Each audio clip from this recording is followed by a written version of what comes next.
Some viewers may find the following video disturbing. Viewer discretion is advised.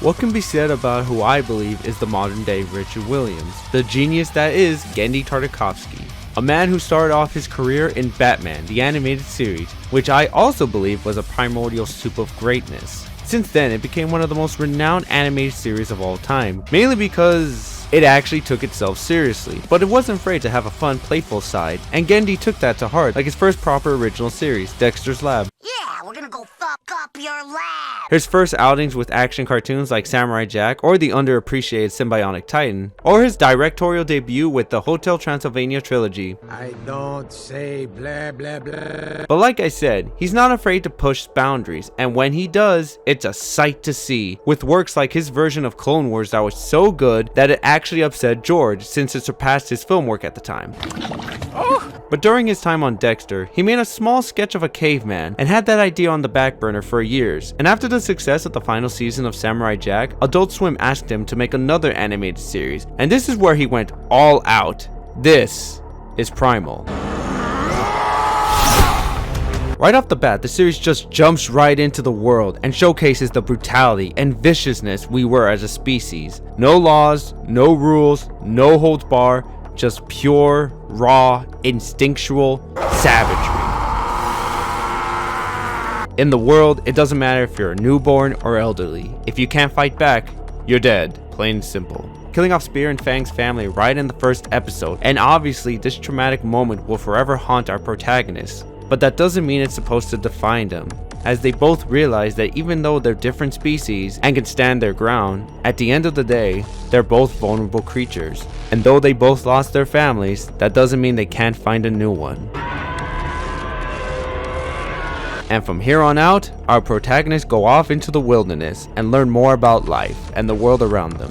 They may disagree on some things, but that doesn't mean they have to hate each other over it and learn to respect one another. And they even learn about respecting the dead when they were hunting for food and attacked a sickly mammoth. It wasn't out of malice that they killed him, but more of a need to survive. But then they use his meat and flesh as a means of warmth for their survival, and later on are ambushed by the mammoths as they are devastated with the hunting of their member. And Spear, realizing their grief, gives them back their fellow mammoth's tusks back as a peace offering and as a sign of respect. And more madness ensues, with raptors, monkeys, bats that Genndy plagiarized from Hotel Transylvania 2. Hotels are for humans! And a giant spider that controls said bats. Oh my! After all that chaos, only by working together can they both survive, and ran off to the sunset to travel another day.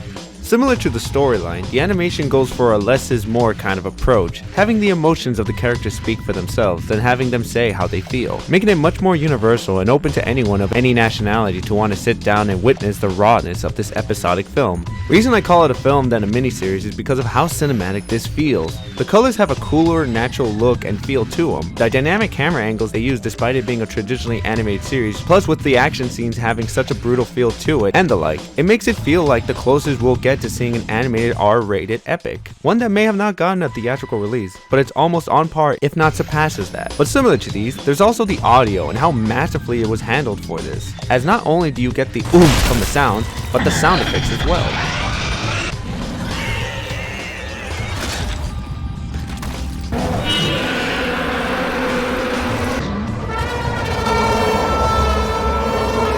It gives it such a beautiful brutality that makes you flinch at the first viewing, but it becomes more marvelous to witness on repeated viewings. All of this accumulates when we reach the midpoint of the first season, and it does not hold back. Rage of the Ape Men is the point of no return for this series. It may start off all calm and relaxing, but in the back of our minds, we know something is off, and that peace is disturbed when Fang is kidnapped by some mysterious figures, and then we find out those figures are ape men. Our heroes are forced to engage in a barbaric tournament for a sick ritual and the entertainment of the apes, and the suspense is at an all-time high.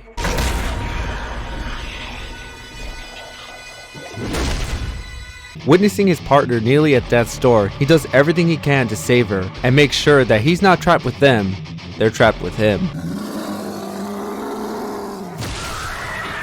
After a night of violence, Spear emerges from the corpses and finds out that she didn't make it. I lied, she didn't make it, but is severely wounded, and from here we see Spear showcase his parental instinct and tends to her and does everything he can to help her recover. And the next episode is an interesting one since it tackles an infected Brachiosaurus, and for the first time, Spear actually shows fear. Every time a situation comes up, he just barges right into it. Call it bravery or being thick-headed due to his male instinct, but here, this is the first time he's actually afraid. The duo just barely make it out and witness the horrors of this creature's last moments.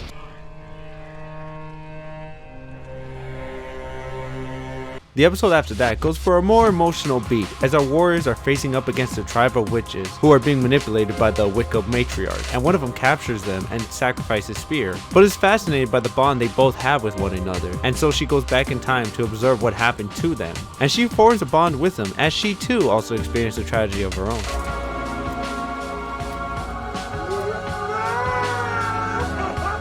She then helps our duo escape and does whatever she can to buy him some time, but even she's too weak against the matriarch. But in the end of her story, she too ended nobly. This next one is more of a horror episode, and its atmosphere fits it perfectly with this mysterious monster slaughtering everything in its wake, cutting through everything like a hot knife through butter. But even through this carnage, the duo survived the wrath of this rotting beast, and the finale of the first season is the perfect setup since we get to see a new face, Mira. She appears out of the waters running away from something, and so our duo chase after her and help her out, and she slowly starts to become part of their family, but tells them of her tale before they met.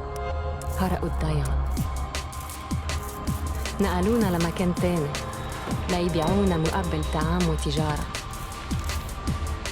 Even with a language barrier, we still fully understand her. But the next day, she's kidnapped by the Scorpion King's army, and both Spear and Fang watch as she's taken away, and the season ends with this. Mira.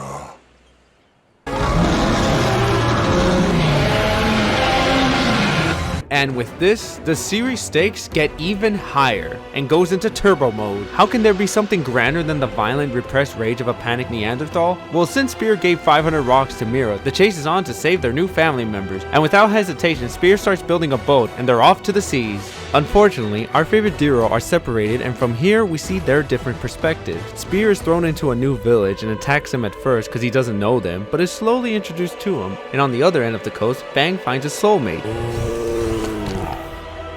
Inevitably, worlds collide and Fang finds herself between a rock and a hard place. She's forced to protect both her lover and Spear as they attempt to kill one another. She then unfortunately hurts her only lover.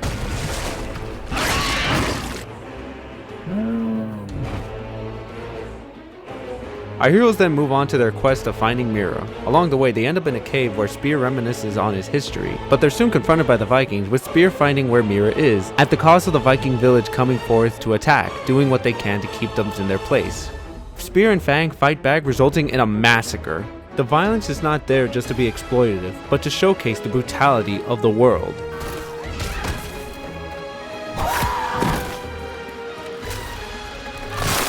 And as it turns out, the village was owned by a Viking patriarch, having lost his wife and second-born, and the only survivors being the king and his firstborn. They burned down their village, symbolizing their attachment to their home, and set off to hunt down our trio. They then encountered them, and they managed to fight off the Viking patriarch. During the encounter, the king's son dies in battle, and the king hits rock bottom, for he has officially lost everything now. And unlike Spear, who had friends to help him through such a traumatic event, the king, corrupted by rage, is offered a second chance by the Scorpion King to enact revenge.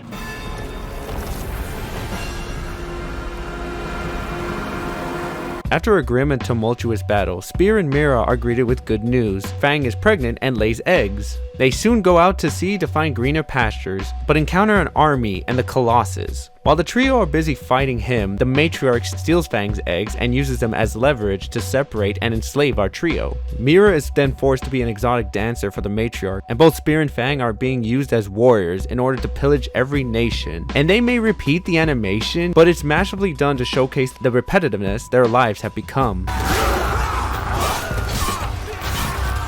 And once again, someone who we think is evil is actually a victim as well. For you see, just as Fang's eggs are being used to control the trio, the Colossus' daughter is being used to force the Colossus to killing an innocent village.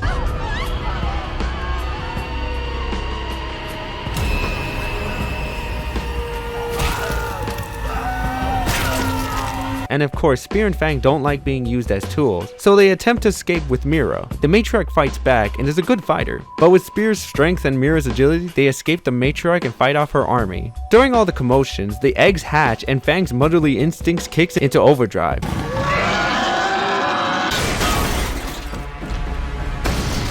And helps our heroes out, but the matriarch steals both the child and the babies once again and orders the Colossus to kill Fang. But the Colossus is fed up and starts a mini revolution on the boat and finds out that his people are being used to row the boat. They riot and then revolt. The trio then escape off the ship and commandeer a boat, and the Colossus gets his revenge on the matriarch for enslaving his people.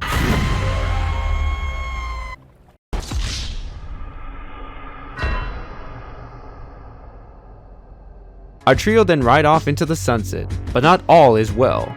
We soon see Spear's dream of his childhood, now he lost his village and is traumatized. But there's always hope with Mira by his side. They soon find her homeland, where she is then reminded of when she was kidnapped by the Vikings.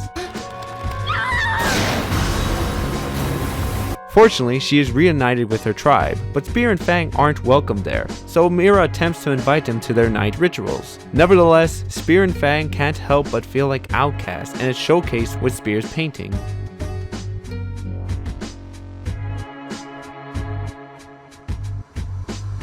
The Viking then shows up for revenge, Spear and Fang realizing they can't fight him and run off because he's too powerful, but are then cornered by the Patriarch and have no choice but to fight. Fang is then nearly burned by him, and Spear, overcome with fear, attacks the Viking, with everything he has left, with no consideration for his well-being, and his final act of selflessness on protecting his family, even to his dying breath. Spear is on his deathbed, but thankfully his legacy lives on through his daughter, and Fang's babies as well, showcasing that even in death, there is life. Once again, Genndy created another masterpiece for the ages. It's one of the few shows nowadays that actually carries itself with some honor and dignity. Because at the end of the day, Primal is a simply complex masterwork of animation as a whole. It's a story of tragedy, pain, and bloodshed. Because that's life. We're all fighting for our lives, but just like life, not everything is as doom and gloom as everyone makes it out to be. There are people out there that will and want to help you out. At the end of the day, we all want someone we can rely upon and be there for us in our darkest time. Look at what happened to the Viking Patriarch. He lost so much, but due to not having anybody to guide him by his side, he allowed rage to consume and transform him into a monster, one hungry for destruction and death. Meanwhile, our trio have been through similar pain, but from that pain came an unlikely family. And that is the core of this masterpiece. While you may have endured great hardships, that doesn't mean you can't have a bright future ahead of you. Two wise people once said, "If there's one thing you should gather from this video, it's that shit happens. You're going to face issues beyond your control, and it's scary to think about. But you have to keep trying." Don't let others step over you and name call you into submission when you know what's right here. Don't let people ever make you think that these things are unimportant if you care about them. The world is a cruel mistress, and sometimes you're dealt with a tragic hand. But if you choose to break down and let it take control of you, that's your admittance that you're a failure, that you'll never want to improve, and you'd rather let the world around you witness that failure in gleeful mockery. Fighting back will show the world the kind of person you truly are, one who isn't afraid to stand their ground and show everyone, I am great, I am worth something, and I want to show that greatness in me. Fight for your happy ending, because nothing is ever over until it truly is the end. And even from that end can come a new opportunity. And that, my friends, truly was Primal.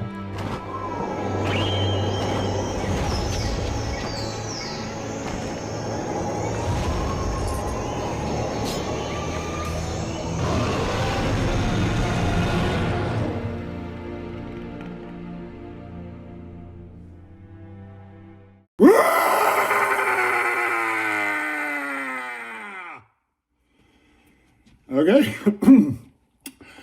You're welcome.